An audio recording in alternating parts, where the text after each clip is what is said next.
Well, to end the spread of the virus, we need enough people to be immune to it. There are two ways to do that: immunity through infection or from a vaccine. WMAR 2 News' Abby Isaacs spoke to a doctor about why the controlled spread will not work in the case of COVID-19. The Johns Hopkins professor says millions more would have to be infected. And still, we don't know if the infection creates enough immunity to stop the spread. I think racing to herd immunity is the dangerous thing that I'm concerned about. Herd immunity is when the spread of an infection cannot be sustained because the number of people who are immune is high enough.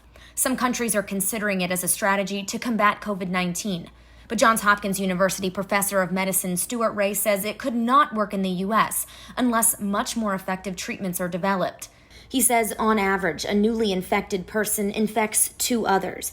So to have herd immunity from COVID-19, about 60% of people would have to become immune. We would have something like another 100 million people, maybe more infected, 150 million more people. And even if the major complication rate is only a fraction of 1%, we'll still have huge numbers of deaths. He says we also don't know if just having had the infection once will provide lasting immunity to control the spread. It's possible that you could be immune enough not to get sick and still not immune enough to prevent that spread. And so herd immunity is a tough bar for us to aim for, because not only do we need 60% of people to be immune, but we need to be immune in a way that prevents them from infecting other people.